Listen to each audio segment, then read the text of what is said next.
तो चलिए दोस्तों, आज हम लोग क्लास 12th हिस्ट्री का देखेंगे क्वेश्चन जो 2026 में आने वाले सभी प्रश्नों को देखेंगे वन शॉट में, और इसमें ऑब्जेक्टिव रहेगा। तो आप सभी को मेरे यूट्यूब चैनल पर वेलकम है। आप सभी को आ जाइए मेरे इस सेशन में, और प्यारे से सेशन में आप लोग जुड़िए और हम लोग क्लास को देखते हैं अगर मैं। तो आज हम लोग देखेंगे क्या कि क्लास 12th का हिस्ट्री का क्वेश्चन देखेंगे 2026 में आने वाले सभी प्रश्नों को वन शॉट में, और ऑब्जेक्टिव देखेंगे, ठीक है ना। जिसको क्लास हिस्ट्री नहीं समझ में आता है वो भी देखेंगे, और जिनको मतलब जो 26 में देने वाला एग्जाम वो भी देखेंगे। तो चलिए हम लोग क्लास को देरी करते ना हुए और स्टार्ट करते हैं। तो आप सभी को मेरा यूट्यूब चैनल पर वेलकम है। तो चलिए ये क्लास को शुरू करते हैं हम लोग। तो देखेंगे हम लोग कि कक्षा 12वीं यानी इतिहास का सैप वस्तु प्रश्न रहेगा, MCQ टाइप का क्वेश्चन रहेगा। तो हम लोग चैप्टर बाय चैप्टर करके देखेंगे। तो चलिए हम लोग शुरू करते हैं क्लास को, ठीक है। तो अध्याय 1 है यानी हड़प्पा सभ्यता से क्वेश्चन रहेगा।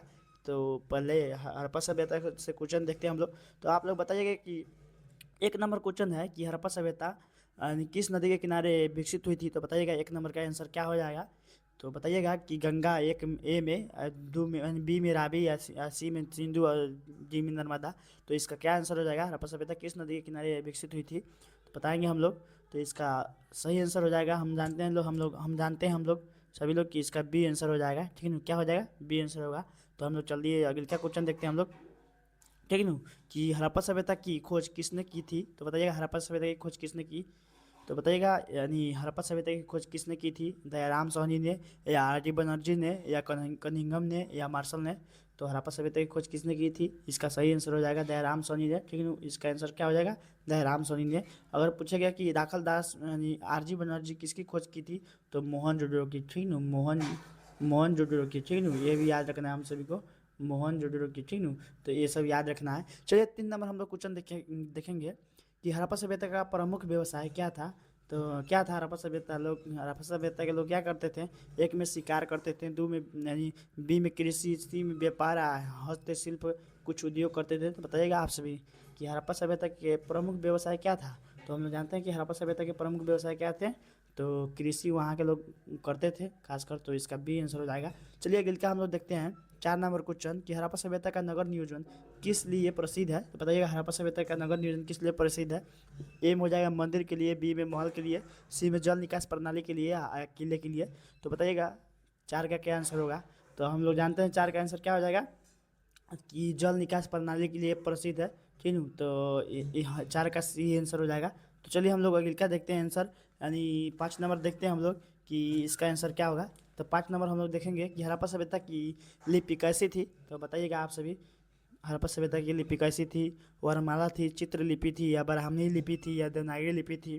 तो हड़प्पा सभ्यता की लिपि कैसी थी, भाव चित्रात्मक लिपि थी, वह जो इसका आंसर बी हो जाएगा, यानी चित्रलिपि थी, इसका बी आंसर हो जाएगा, ठीक है। अगले का हम लोग क्वेश्चन देखते हैं।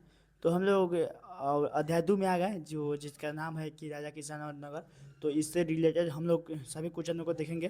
तो चलिए हमारे साथ आप सभी सेशन में जुड़े रहिएगा, तो अच्छा रहेगा कि हिस्ट्री का क्वेश्चन सब देख सकते हैं। तो चलिए 6 नंबर क्वेश्चन देखते हैं हम लोग कि मौर्य साम्राज्य का संस्थापक कौन था। तो बताइएगा मौर्य साम्राज्य का संस्थापक कौन था।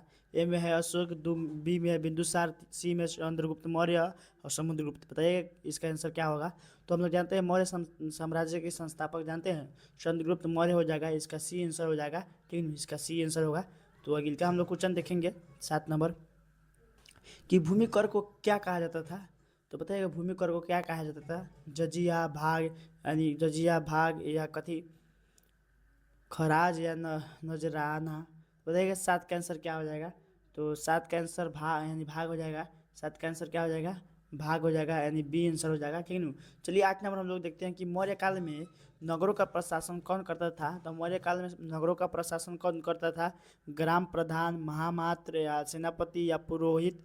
तो इसका बी का आंसर यानी 8 का क्या हो जाएगा, बी आंसर हो जाएगा, यानी महामात्र, यानी महामात्र, ठीक है। तो चलिए अगले का नंबर हम लोग क्वेश्चन देखते हैं कि 9 नंबर की अरसास के लेखक कौन थे। तो अरसास के लेखक कौन थे, बताइएगा 9 का आंसर क्या हो जाएगा। तो अरसास के लेखक कौन थे, ए में कालिदास, दो में कौटिल्य, पाणिनि, अश्वघोष। तो बताइए कौन हो जाएगा। 9 का आंसर क्या हो जाएगा, तो कौटिल्य हो जाएगा, ठीक है ना। कौटिल्य हो जाएगा, इसका क्या हो जाएगा, कौटिल्य बी नंबर आंसर हो जाएगा, ठीक है। तो हम लोग बी नंबर जानेंगे। और कौटिल्य का नाम अलग अलग रहता है, जैसे विष्णुगुप्त चाणक्य, कहीं कहीं विष्णुगुप्त चाणक्य या कौटिल्य। कौटिल्य का यही नाम है, यानी विष्णुगुप्त यानी चाणक्य, तीनों नाम उन्हीं का है कौटिल्य का। तो अगर कहीं भी अगर अगर तीनों में कोई भी ऑप्शन अगर कहीं भी दिया रहता है तो लगा देंगे हम लोग, ठीक है। आगे का चलते हैं हम लोग 10 नंबर क्वेश्चन देखते हैं। मौर्य काल में प्रमुख व्यापार मार्ग किसके लिए यानी थे, तो बताइए किसके लिए थे? धार्मिक, सैनिक, सैनिक के लिए या व्यापार के लिए या कृषि के लिए? तो 10 का आंसर बताइएगा। तो 10 का आंसर सी हो जाएगा, व्यापार के लिए खासकर यानी यानी मार्ग था जो था, ठीक है। अगले क्या देखेंगे तो हम लोग अध्याय 3 में आ गए, यानी बंधुत्व, जाति तथा वर्ग। तो 11 नंबर क्वेश्चन देखेंगे हम लोग कि वन व्यवस्था में सबसे ऊपर कौन था, तो बताइएगा, यानी कौन था सबसे ऊपर? 11 का आंसर बताइएगा। तो ब्राह्मण हो जाएगा, यानी शूद्रक, वैश्य, वैश्य, क्षत्रिय, ब्राह्मण। तो इसका डी आंसर हो जाएगा, ब्राह्मण हो जाएंगे, ठीक है। तो अगले का नंबर हम लोग देखेंगे 12 नंबर आंसर। तो अगले क्या चलते हैं हम लोग कि जाति व्यवस्था का आधार क्या था, तो बताइएगा जाति व्यवस्था का आधार क्या था, यानी 12 का आंसर बताइएगा। जन्म, धन, शिक्षा या शक्ति। तो 12 का ए आंसर हो जाएगा, जन्म से संबंधित है, तो इसका जन्म आधार हो जाएगा, ठीक है। तो 12 का ए आंसर हो जाएगा। चलिए अगले का नंबर हम लोग 13 नंबर क्वेश्चन देखते हैं कि दास प्रथा का उल्लेख किस ग्रंथ में मिलता है, तो बताइए दास प्रथा का उल्लेख ए में, वेद में, मनुस्मृति में, उपनिषद में, रामायण में। तो 13 का आंसर क्या हो जाएगा? तो मनुस्मृति में दास प्रथा का उल्लेख मिलता है, तब बी आंसर हो जाएगा इसका, ठीक है। अगले का हम लोग देखते हैं कि स्त्रियों की स्थिति किस काल में बेहतर मानी जाती थी, तो ये स्त्रियों की स्थिति किस काल में बेहतर मानी जाती थी बताइएगा, यानी उत्तर वैदिक काल, मौर्य काल, वैदिक काल, मध्य काल, बताइएगा। तो इसका 14 का क्या हो जाएगा? सी आंसर हो जाएगा, 14 का सी आंसर हो जाएगा, ठीक है। तो वैदिक काल में बेहतर मानी जाती थी स्त्रियों की। तो 15 नंबर क्वेश्चन देखेंगे हम लोग, समाज में शूद्रकों की स्थिति कैसी थी, तो बताइएगा समाज में यानी शूद्रकों की स्थिति कैसी थी? उच्च, समान, निम्न या स्वतंत्र। तो 15 का आंसर बताइएगा। तो समाज में शूद्रक जो निम्न जाति के लोग रहते थे उनको क्या था? निम्न यानी कहा जाता था। तो इसका सी आंसर हो जाएगा, ठीक है। तो अगले क्या देखते हैं हम लोग क्वेश्चन। तो हम लोग अध्याय 4 में आ गए हैं। तो अध्याय 4 का नाम विचार, विश्वास और इमारतें है। तो इससे रिलेटेड जितने भी क्वेश्चन बनेंगे हम लोग अगला क्वेश्चन से देखेंगे हम लोग। तो 16 नंबर क्वेश्चन है कि बौद्ध धर्म के संस्थापक कौन थे, तो बौद्ध धर्म के संस्थापक कौन हो जाएंगे बताइए? महावीर, स्वामी बुद्ध, अशोक, नागार्जुन। तो बौद्ध धर्म के संस्थापक बुद्ध हो जाएंगे, महात्मा बुद्ध, ठीक है। अगर पूछता है कि जैन धर्म के संस्थापक, जैन धर्म के संस्थापक पूछते गया तो महावीर स्वामी हो जाएगा, ठीक है। तो ये भी याद रखना है हम सभी को।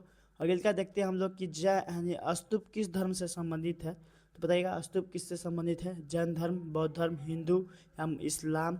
तो हम लोग जानते हैं कि स्तूप बौद्ध धर्म से संबंधित है, ठीक है। तो इसका बी आंसर हो जाएगा। चलिए अगले का नंबर हम लोग देखते हैं कि 18 का बताइएगा कि सांची स्तूप किस राज्य में स्थित है? बिहार में, उत्तर प्रदेश में, मध्य प्रदेश में, राजस्थान में। तो इसका आंसर बताइएगा कि सांची जो स्तूप है कहाँ स्थित है? तो मध्य प्रदेश के रायसेन जिले में स्थित है। तो ये भी याद रखना है हम सभी को। चलिए अगले का नंबर देखते हैं हम लोग 19 नंबर कि अशोक के अभिलेख किस लिपि में है? तो अशोक के अभिलेख किस लिपि में है? देवनागरी लिपि में है, ब्राह्मणी लिपि में है, खरोष्ठी लिपि में है, फारसी लिपि में है। तो 19 का आंसर बताइएगा आप लोग क्या हो जाएगा? तो अशोक का अभिलेख ब्राह्मणी लिपि में है, ठीक है। इसका आंसर क्या हो जाएगा? बी आंसर हो जाएगा। अशोक का अभिलेख किस लिपि में है? ब्राह्मणी लिपि में है, ठीक है। तो अगले का नंबर हम लोग क्वेश्चन देखेंगे 20 नंबर कि बौद्ध संघ का प्रमुख कौन होता था, तो बताइएगा 20 का आंसर राजा, भिक्षु, गृहस्थ, सेनापति। क्या हो जाएगा 20 का आंसर? तो 20 का आंसर हम लोग जानते हैं कि यानी भिक्षु हो जाएगा, ठीक है। इसका बी आंसर हो जाएगा, क्या हो जाएगा? बी आंसर हो जाएगा। चलिए अगले का नंबर हम लोग क्वेश्चन देखते हैं। तो हम लोग अध्याय 5 में आ गए हैं, जिसका नाम है यात्रियों के नजरिए, ठीक है। तो हम लोग 21 नंबर क्वेश्चन देखेंगे कि फयान किस देश का यात्री था, तो बताइएगा फयान किस देश का यात्री था? चीन, जापान, कोरिया या तिब्बत। तो 21 का आंसर क्या हो जाएगा? ए हो जाएगा। फयान चीन का यात्री था, किसका? तो ए का आंसर है, चीन का यात्री था, ठीक है ना। अगले का नंबर हम लोग देखते हैं, यानी 22 नंबर इब्न बतूता किस देश से आया था, तो बताइए इब्न बतूता किस देश से आया था? ईरान, मोरक्को, तुर्की या अरब। तो इसका बी आंसर हो जाएगा, मोरक्को से आया था, ठीक है ना। 22 का बी आंसर हो जाएगा, ठीक है। अगले का नंबर हम लोग चलते हैं कि अलबरूनी ने किस ग्रंथ की रचना की थी, तो बताइएगा किस ग्रंथ की रचना की थी? किताब उल हिंद, तहकीक ए फिरोज शाह, अकबरनामा, बाबरनामा। तो 23 का आंसर ए हो जाएगा, यानी किताब उल हिंद। इसका आंसर क्या हो जाएगा? ए हो जाएगा, ठीक है ना। इसका आंसर क्या हो जाएगा, ए हो जाएगा, ठीक है ना। ए भैया, इसका आंसर ए हो जाएगा, ठीक है। चलिए अगले का नंबर हम लोग क्वेश्चन देखते हैं कि यात्रियों के विवरण का महत्व क्यों है। यात्रियों के विवरण का महत्व क्यों है, तो कल्पना के लिए, इतिहास लेखन के लिए, साहित्य के लिए या धर्म के लिए। तो इसका आंसर हो जाएगा यानी बी नंबर, इतिहास लेखन के लिए यानी यात्रियों का विवरण महत्व है, ठीक है। तो 24 का क्या हो जाएगा, बी आंसर हो जाएगा। चलिए अगले का नंबर हम लोग देखते हैं कि फयान किस धर्म का अनुयायी था। तो हिंदू, बौद्ध, जैन या इस्लाम। तो फयान किस धर्म का अनुयायी था, तो इसका आंसर क्या हो जाएगा, तो बौद्ध धर्म के अनुयायी थे। किसका अनुयायी था, तो बौद्ध धर्म का है। तो 25 का क्या हो जाएगा, बी आंसर हो जाएगा। तो चलिए हम लोग आगे क्या देखते हैं। तो हम लोग अध्याय 6 में आ गए, जिसमें भक्ति सूफी परंपरा से संबंधित क्वेश्चन देखेंगे। तो चलिए आगे का 26 नंबर क्वेश्चन देखते हैं कि भक्ति आंदोलन का मुख्य उद्देश्य क्या था। तो बताइए भक्ति आंदोलन का मुख्य उद्देश्य क्या था, सत्ता, धन, ईश्वर भक्ति या युद्ध। तो इसका 26 का आंसर बताइएगा। तो 26 का आंसर क्या हो जाएगा हम लोगों को, तो यानी ईश्वर भक्ति, यानी ईश्वर भक्ति, इसका 26 का सी आंसर हो जाएगा। चलिए आगे क्या देखते हैं हम लोग 27 नंबर कि कबीर किस भाषा में रचना करते थे, यानी संस्कृत या फारसी या अवधी या, यानी बताइए क्या हो जाएगा इसका 27 का आंसर। तो हम लोग जानते हैं कि 27 का यानी हो जाएगा क्या, यानी कबीर कहाँ के थे, तो बनारस में, खासकर वो अवधी भाषा जानते थे, तो कबीर अवधी भाषा हो जाएगा, ठीक है ना। सी आंसर हो जाएगा। चलिए अगले क्या देखते हैं हम लोग कि सूफी संत किस धर्म से संबंधित थे। तो सूफी संत किस धर्म से संबंधित थे, हिंदू, बौद्ध, इस्लाम, जैन। तो सूफी संत बताइए किस धर्म से संबंधित थे, तो बताइएगा। तो सूफी संत जानते हैं यानी इस्लाम धर्म से संबंधित थे। तो इसका सी आंसर हो जाएगा, 28 का सी आंसर हो जाएगा। चलिए अगला क्या देखते हैं हम लोग 29 नंबर की चिश्ती संप्रदाय के यानी प्रसिद्ध संत कौन थे, बताइएगा। चिश्ती संप्रदाय के प्रसिद्ध संत तो निजामुद्दीन औलिया, शेख अहमद अलबिरूनी, बाबर। तो यानी चिश्ती संप्रदाय के प्रसिद्ध संत कौन थे, तो हो जाएगा निजामुद्दीन औलिया, ठीक है। तो 29 का क्या हो जाएगा, ए नंबर आंसर हो जाएगा। चलिए अगले क्या देखते हैं हम लोग कि मीरा किसकी भक्त थी। तो राम की, शिव की या कृष्ण की या विष्णु की। तो बताइए 30 का आंसर क्या हो जाएगा। तो हम लोग जानते हैं कि मीरा किसकी यानी भक्त थी, तो कृष्ण यानी कृष्ण की, यानी 30 क्या क्या हो जाएगा, तो 30 का सी आंसर हो जाएगा। चलिए अगला देखते हैं हम लोग क्वेश्चन। तो हम लोग अध्याय 7 में आ गए हैं, जिसका नाम क्या है, विजयनगर साम्राज्य। तो चलिए 31 नंबर हम लोग क्वेश्चन देखेंगे कि विजयनगर साम्राज्य की स्थापना किसने की। कृष्णदेव राय ने, हरिहर और बुक्का ने, राम राय देव राय। तो बताइए विजयनगर साम्राज्य की स्थापना किसने की। हम लोग जानते हैं कि विजयनगर साम्राज्य की स्थापना हरिहर एवं बुक्का ने किया था, ठीक है। इसका क्या हो जाएगा, हरिहर एवं बुक्का ने, बी आंसर हो जाएगा, ठीक है। अगर पूछे कि कब किया था, 1336 ईस्वी में, ये भी याद रखना है हम सभी को। तो चलिए अगले क्या देखते हैं हम लोग क्वेश्चन, यानी विजयनगर की राजधानी क्या थी। तो मदुरई, हम्पी, तंजपुर या कांची। तो बताइएगा क्या हो जाएगा। तो विजयनगर की राजधानी हम लोग हम्पी को कहते हैं, ठीक है। तो अगले क्या देखेंगे हम लोग, ठीक है। यानी विजयनगर का प्रसिद्ध शासक कौन था। तो बताइएगा हरिहर, बुक्का या कृष्णदेव राय या राम राय। तो हम लोग जानते हैं कि विजयनगर का प्रसिद्ध शासक या महानतम शासक कृष्णदेव राय थे, ठीक है। इसका सी आंसर हो जाएगा। चलिए अगले क्या देखते हैं हम लोग 34 नंबर की विजयनगर साम्राज्य किस राज्य में स्थित था, यानी केरल, कर्नाटक, तमिलनाडु या आंध्र प्रदेश। तो 34 का आंसर बताइएगा आप लोग। तो हम जानते हैं कि विजयनगर कर्नाटक में स्थित है, ठीक है, कर्नाटक में स्थित है, ठीक है। अगले का हम लोग देखेंगे 35 नंबर कि हम्पी किस नदी के किनारे स्थित है, कावेरी, कृष्णा, तुंगभद्रा या गोदावरी। तो हम्पी किस नदी के किनारे स्थित है, आप लोग बताइएगा। तो हम लोग तुंगभद्रा नदी के किनारे स्थित है, सी आंसर हो जाएगा इसका, 35 का सी होगा, ठीक है। तो आप लोग हम लोग चलते हैं अगले अध्याय में, यानी किसान, जमींदार और राजा, यानी अध्याय 8 नंबर में। तो 36 नंबर हम लोग देखते हैं क्वेश्चन कि मुगल काल में भूमि माप की व्यवस्था किसने की। तो बताइएगा मुगल काल में भूमि माप की व्यवस्था किसने की, 36 का आंसर। तो बताइएगा बाबर, अकबर, जहांगीर, औरंगजेब। तो 36 का आंसर क्या हो जाएगा, बाबर, यानी नहीं अकबर, अकबर अकबर, बी आंसर हो जाएगा इसका, ठीक ना, बी आंसर हो जाएगा, ठीक ना 36 का। चलिए हम लोग 37 नंबर देखते हैं, जमींदारों की भूमिका क्या, यानी भूमिका क्या थी। तो जमींदारों की भूमिका क्या थी, कर संग्रहण, सेना संचालन, व्यापार, शिक्षा। तो 37 का आंसर बताइएगा। तो कर यानी संग्रहण करता था जमींदार, ठीक ना, इसका ए आंसर हो जाएगा, ठीक है ना। अगले का हम लोग देखते हैं कि 38 नंबर लगान की दर किस पर आधारित थी। तो बताइएगा भूमि पर, फसल पर, मौसम पर, किसान पर। बताइएगा 38 का आंसर क्या हो जाएगा। तो हम लोग जानते हैं कि लगान की कर यानी फसल पर आधारित थी, ठीक है। चलिए अगले का देखते हैं हम लोग 38 का हो गया बी। और अगले क्या देखते हैं हम लोग कि अकबर का वित्त मंत्री कौन था, बताइएगा। अकबर का वित्त मंत्री अबुल फजल, टोडरमल, बीरबल, मान सिंह। तो 39 का आंसर क्या हो जाएगा। तो हम लोग जानते हैं कि अकबर का वित्त मंत्री कौन था, टोडरमल था, ठीक है। तो इसका बी आंसर हो जाएगा। चलिए हम लोग 40 नंबर क्वेश्चन देखते हैं कि मुगल काल में प्रमुख फसल कौन सी थी। तो मुगल काल में प्रमुख फसल कौन थी। कपास, गेहूँ, धान, बताइएगा या इनमें सभी। तो 40 का आंसर बताइएगा। तो कपास, गेहूँ, धान यानी प्रमुख फसल पूछ रहा है। तो ये शायद सभी हो जाएगा इनमें, ठीक है, क्योंकि डी आंसर हो जाएगा। चलिए इसका सभी हो जाएगा। चलिए अगले क्या नंबर हम लोग क्वेश्चन देखते हैं। तो हम लोग अध्याय 8 के ए में आ गए हैं, यानी मुगल दरबार में, ठीक है। तो हम लोग 41 नंबर क्वेश्चन देखेंगे कि अकबरनामा के लेखक कौन थे। तो बताइएगा अकबरनामा के लेखक कौन थे। एक में बीरबल, अबुल फजल, बाबर या जहांगीर। तो अकबरनामा के लेखक हम लोग जानते हैं अबुल फजल हो जाएंगे। कौन हो जाएंगे, अबुल फजल, बी आंसर हो जाएगा। चलिए 42 नंबर हम लोग क्वेश्चन देखते हैं कि मुगल दरबार की भाषा क्या थी। तो मुगल दरबार की भाषा क्या थी, हिंदी, संस्कृत, फारसी या उर्दू।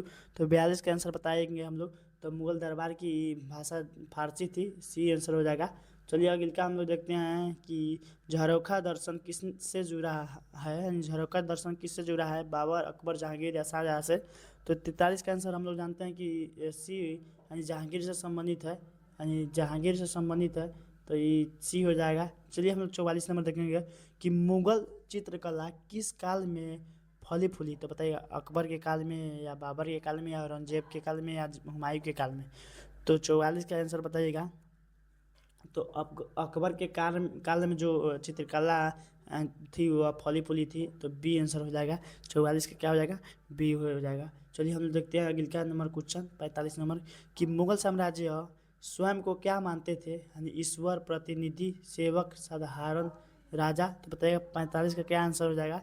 तो हम लोग जानते हैं कि प्रतिनिधि मानते थे वो लोग अपने को। तो यानी बी हो जाएगा। फिर 45 का क्या हो जाएगा, बी आंसर हो जाएगा। चलिए हम लोग अगले क्या देखते हैं 46 नंबर। तो हम लोग अध्याय 9 में आ गए हैं, जिसका नाम है औपनिवेशिक शासन, ठीक है। तो हम 46 नंबर क्वेश्चन देखेंगे हम लोग कि अस्थायी बंदोबस्त किसने लागू की। तो बताइए किसने अस्थायी बंदोबस्त लागू किया था। तो डलहौजी ने, कॉर्नवालिस ने, एविलेजली ने या कर्जन ने। तो 46 का आंसर हम लोग जानते हैं कि क्या हो जाएगा, कॉर्नवालिस ने, यानी बी आंसर हो जाएगा, ठीक है। चलिए अगले का देखते हैं हम लोग 47 नंबर की औपनिवेशिक शासन का मुख्य उद्देश्य क्या था, यानी विकास, सुधार, शोषण, शिक्षा। बताइएगा यानी 47 का आंसर क्या हो जाएगा। तो हम लोग जानते हैं कि शोषण करता था खासकर वो, तो सी आंसर हो जाएगा। अगले क्या देखते हैं हम लोग, यानी सरकारी अभिलेख किस लिए बनाए जाते थे। बताइएगा सरकारी अभिलेख किस लिए बनाए जाते थे, मनोरंजन, नियंत्रण, धर्म, कला। बताइए 48 का आंसर क्या हो जाएगा। तो हम लोग जानते थे कि सरकारी अभिलेख यानी नियंत्रण के लिए बनाया जाता था, बी आंसर हो जाएगा, ठीक है। और 49 नंबर देखेंगे हम लोग क्वेश्चन कि अंग्रेजों की राजस्व नीति का प्रभाव किस पर पड़ा। बताइएगा उद्योग पर, किसान पर, व्यापारी पर या राजा पर। तो 49 का आंसर बताइएगा। तो हम जानते हैं कि किसान पर खासकर कोई भी प्रभाव पड़ता है खासकर, तो बी आंसर हो जाएगा। चलिए अगले क्या देखते हैं हम लोग 50 नंबर कि जनगणना का उद्देश्य क्या था, कर, जानकारी, सेना, शिक्षा। तो बताइएगा 50 का आंसर क्या हो जाएगा। तो हम लोग जानकारी लेना, यानी कितना जनसंख्या अभी देश में है, तो जानकारी लेना का जनगणना का उद्देश्य होता है, ठीक है अभी भी। चलिए हम लोग अध्याय 10 में आ गए हैं, जो 1857 का विद्रोह था। तो हम लोग इससे रिलेटेड क्वेश्चन जो भी है हम लोग देखेंगे इस अध्याय में। तो चलिए 51 नंबर क्वेश्चन देखेंगे हम लोग कि 1857 का विद्रोह कहाँ से शुरू हुआ था, यानी 1857 का विद्रोह कहाँ से, तो मेरठ से शुरू हुआ था, ठीक है। इसका क्या हो जाएगा आंसर, यानी बी हो जाएगा। क्या हो जाएगा इसका, मेरठ से, यानी ठीक है। अगर पूछेगा कि 1857 की यानी क्रांति था जो कब से शुरू हुआ, तो 10 मई से, 10 मई से, ठीक है। ये भी याद रखना है हम सभी को। चलिए हम लोग अगले क्या देखते हैं क्वेश्चन कि 1857 के विद्रोह का नेता कौन था। तो बताइएगा 1857 के विद्रोह का नेता कौन था, रानी लक्ष्मीबाई, बहादुर शाह जफर, नाना साहेब। तो इनमें सभी हो जाएंगे, ठीक है। अलग अलग जगहों से, अलग अलग जिनका नाम है वो अलग अलग जगहों से थे, लेकिन हालांकि ये सभी थे, ठीक है। तो 52 का सभी डी हो जाएगा। 53 नंबर देखते हैं विद्रोह का तत्कालीन कारण क्या था, कर या कारतूस या भूमि या धर्म। तो हम लोग जानते हैं कि चर्बी वाला कारतूस हो जाएगा, यानी इसका बी आंसर हो जाएगा, ठीक है। तो अगले का देखते हैं हम लोग कि रानी लक्ष्मीबाई किस राज्य से थी। तो बताइएगा झांसी से, ग्वालियर से, इंदौर, या भोपाल से। तो 54 का आंसर आप लोग बताइएगा क्या हो जाएगा। तो रानी लक्ष्मीबाई हम लोग जानते हैं कि वो झांसी से थे, तो ए आंसर हो जाएगा उसका, ठीक है। क्या हो जाएगा, ए आंसर हो जाएगा, ठीक है, झांसी से थी। तो चलिए अगले क्या देखते हैं हम लोग, यानी 55 नंबर, 1857 के बाद भारत का शासन किसके हाथ में गया बताइएगा, कंपनी या ब्रिटिश काउंटर या राजा सेना।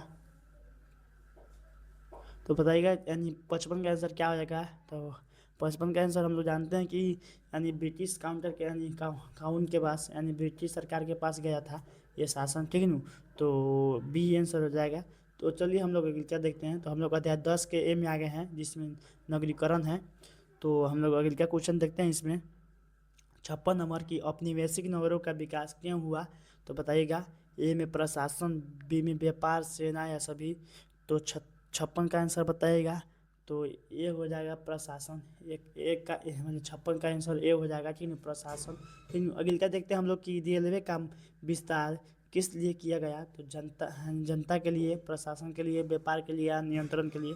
तो हम लोग जानते हैं कि रेलवे का यानी विस्तार व्यापार के लिए खासकर किया गया था, यानी अंग्रेज ने आया था, तो यहाँ से रेलवे से यानी उसको माल ले जाने या ले आने में सुविधा होता था, तो इसलिए रेलवे का विस्तार किया था।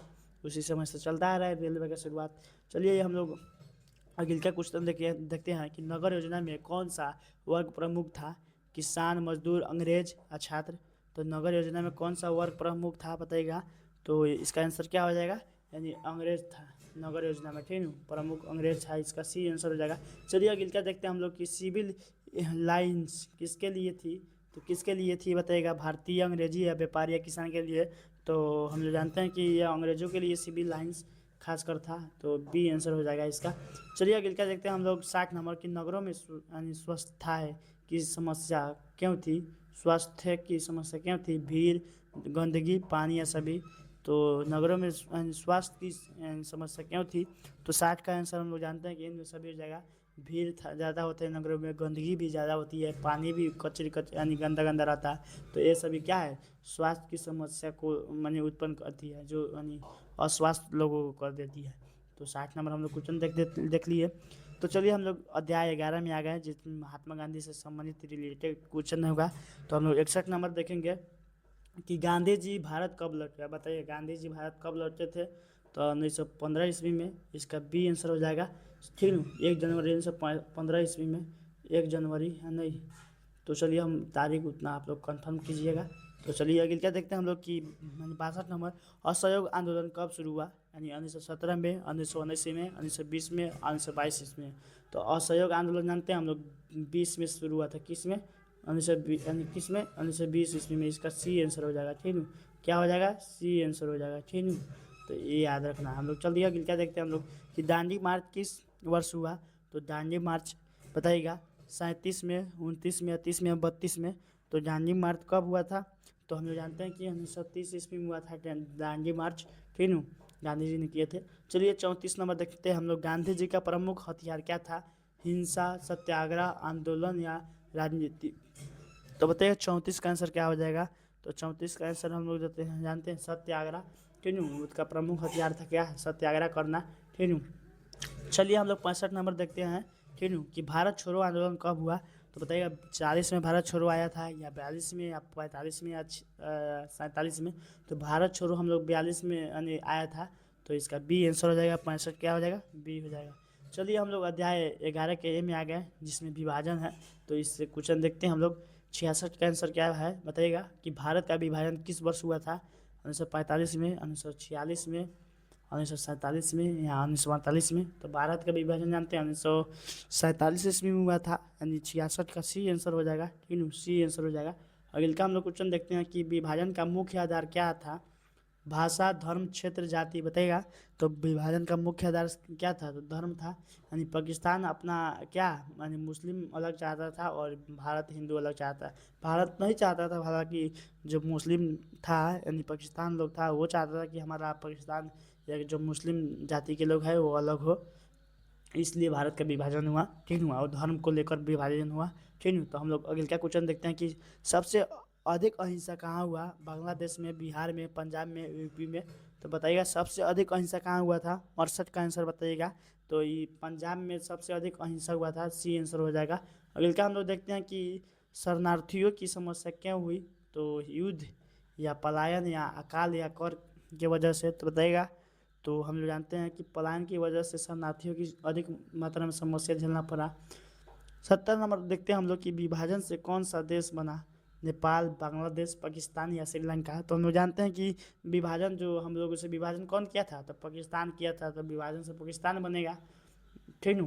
तो अगले क्या हम लोग देखते हैं, तो हम लोग अध्याय 12 में आ गए, जिससे क्या है, जो चैप्टर का नाम क्या है 12 का, यानी संविधान निर्माण, ठीक है। तो हम लोग 71 नंबर क्वेश्चन देखेंगे कि संविधान का गठन कब हुआ, बताइए संविधान का गठन कब हुआ था, 1945 में, 1946 में, 1947 में, 1948 में। तो 71 का आंसर हम लोग जानते हैं कि 1946 ईस्वी में संविधान का क्या होता है, गठन हुआ था, तो बी आंसर हो जाएगा यानी 71 का। चलिए 72 नंबर हम लोग देखते हैं कि संविधान सभा के अध्यक्ष कौन थे, नेहरू जी, राजेंद्र प्रसाद या अम्बेडकर जी या पटेल जी। तो संविधान सभा के अध्यक्ष डॉक्टर राजेंद्र प्रसाद थे। अगर अस्थायी पूछेगा तो सत्येंद्र सिन्हा थे, ठीक है। तो अगर अस्थायी अध्यक्ष पूछेगा तो राजेंद्र प्रसाद, ठीक है। तो 72 का बी हो जाएगा। चलिए अगला नंबर हम लोग देखते हैं कि 73 का प्रारूप समिति के अध्यक्ष कौन थे, नेहरू जी, पटेल जी या भीमराव अम्बेडकर जी। तो प्रारूप समिति के अध्यक्ष भीमराव अम्बेडकर थे, इसका सी आंसर हो जाएगा, ठीक है। चलिए हम लोग 74 नंबर की भारतीय संविधान कब लागू हुआ, संविधान हम लोगों का कब लागू हुआ, 15 अगस्त 1947 को या 26 जनवरी 1950 को, 2 अक्टूबर 1950 को या 26 नवंबर 1949 को। तो हम लोग जानते हैं कि 26 जनवरी 1950 ईस्वी को में हम लोगों का संविधान लागू हुआ था, तो इसका बी आंसर हो जाएगा, 74 का बी हो जाएगा, ठीक है। क्या देखते हैं हम लोग 75 नंबर कि संविधान का स्रोत क्या था, यानी एक देश ब्रिटेन, कई देश, भारत। संविधान का स्रोत तो बताइए 75 का क्या हो जाएगा, तो कई देश था, ठीक है इसका। तो चलिए हम लोग अगले का मिश्रित प्रश्न को देखते हैं। तो 76 नंबर क्वेश्चन की हड़प्पा सभ्यता का पतन किस कारण से माना जाता है, यानी विदेशी आक्रमण, जलवायु परिवर्तन, महामारी या उपयुक्त सभी। तो हम लोग जानते हैं कि 76 का आंसर क्या हो जाएगा, बी हो जाएगा। अनेक विद्वानों का क्या था, अनेक मत था उस समय, तो 76 का क्या हो जाएगा, यानी बी यानी डी हो जाएगा, ठीक है। तो हम लोग देखते हैं अगले क्या नंबर, यानी 77 नंबर क्वेश्चन देखेंगे हम लोग कि मोहनजोदड़ो किस नदी के किनारे स्थित था, तो गंगा नदी, यमुना नदी या सिंधु नदी या सरस्वती नदी। तो मोहनजोदड़ो हम लोग जानते हैं किस नदी के किनारे स्थित था, तो यानी सिंधु नदी के किनारे स्थित था। अगर पूछता है कि हड़प्पा किस नदी के किनारे स्थित था, तो हम लोग जानते हैं कि हड़प्पा रावी नदी के किनारे स्थित था, किसके किनारे स्थित था, रावी नदी के किनारे स्थित था। तो ये भी हम लोग जानते हैं, तो 77 नंबर भी हो गया। तो अगले का हम लोग चलते हैं, यानी अगले का हम लोग चलते हैं 78 नंबर क्वेश्चन देखते हैं, यानी 78 नंबर क्वेश्चन देखते हैं हम लोग कि मौर्य काल में अधिकारियों को क्या कहा जाता था, यानी सामंत, महामात्र या बताइए क्या कहते थे। तो हम लोग जानते हैं कि मौर्य काल में क्या कहते थे, महामात्र कहते थे, इसका बी आंसर हो जाएगा, क्या हो जाएगा, बी आंसर हो जाएगा, ठीक है। क्या हो जाएगा, बी आंसर हो जाएगा। तो चलिए अगले का हम लोग देखते हैं, अगले का हम लोग देखते हैं कि धर्म शब्द का अर्थ मौर्य काल में क्या था, यानी पूजा था या कानून था या नैतिक कर्तव्य या युद्ध था, तो बताइएगा। तो हम लोग जानते हैं कि धर्म शब्द का अर्थ है नैतिक कर्तव्य था, सी आंसर हो जाएगा, ठीक है। अगले का हम लोग देखते हैं, यानी अगले का क्वेश्चन देखते हैं कि यानी वर्ण व्यवस्था में व्यापारी से कौन सा वर्ण जुड़ा था, यानी ब्राह्मण, क्षत्रिय, वैश्य या शूद्र। तो हम लोग जानते हैं कि यानी 80 का क्या हो जाएगा, सी हो जाएगा, इसका सी हो जाएगा आंसर, यानी वैश्य जुड़ा था, 80 का सी हो जाएगा। अगले का हम लोग देखते हैं कि 81 नंबर जैन धर्म के संस्थापक कौन थे, तो जैन धर्म के संस्थापक महावीर स्वामी हो जाएंगे, कौन हो जाएंगे, महावीर स्वामी जैन धर्म के संस्थापक हो जाएंगे। अगर पूछेगा कि बौद्ध धर्म के बौद्ध धर्म के यानी बौद्ध धर्म के संस्थापक कौन हो जाएंगे, तो बुद्ध हो जाएंगे, ठीक है ना। तो ये भी याद रखना है हम लोगों को। तो अगले का हम लोग क्वेश्चन देखेंगे कि 82 नंबर क्वेश्चन की अशोक ने बौद्ध धर्म कब अपनाया, तो बताइए अशोक ने बौद्ध धर्म कब अपनाया, तो कलियुग युद्ध यानी यानी के बाद, यानी कलियुग युद्ध में बहुत लोग मारे गए थे, उसके बाद में अशोक का क्या हो गया, दिमाग घुमा और वो बौद्ध धर्म को अपना लिए। तो 82 का क्या हो जाएगा, बी आंसर हो जाएगा। चलिए 83 नंबर हम लोग देखते हैं कि इब्न बतूता ने भारत की यात्रा किस शासक के समय की। हम जानते हैं कि मोहम्मद बिन तुगलक के शासनकाल में यानी इब्न बतूता ने क्या किया था, शासन किया था। तो हम लोग 83 क्या हो जाएगा, बी आंसर हो जाएगा।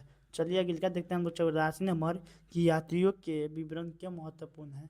तो हम जानते हैं कि यात्रियों का महत्वपूर्ण यानी विवरण क्या महत्वपूर्ण है, तो साहित्य के लिए यानी धार्मिक कारणों से या ऐतिहासिक जानकारी के लिए, तो हम जानते हैं कि ऐतिहासिक जानकारी के लिए है, तो 84 का सी आंसर हो जाएगा। चलिए अगले का देखते हैं हम लोग कि भक्ति आंदोलन का संबंध किससे था, यानी कर्मकांड यानी मूर्ति पूजा या ईश्वर से व्यक्तिगत संबंध, तो 85 का आंसर हम लोगों का सी हो जाएगा, यानी ईश्वर से व्यक्तिगत संबंध। ठीक है ना, 85 का क्या हो जाएगा, सी हो जाएगा। चलिए हम लोग 86 नंबर क्वेश्चन देखते हैं कि गुरु नानक किस धर्म के प्रवर्तक थे, तो गुरु नानक किस धर्म के, हिंदू धर्म, बौद्ध धर्म, सिख या जैन, तो गुरु नानक सिख धर्म के प्रवर्तक थे।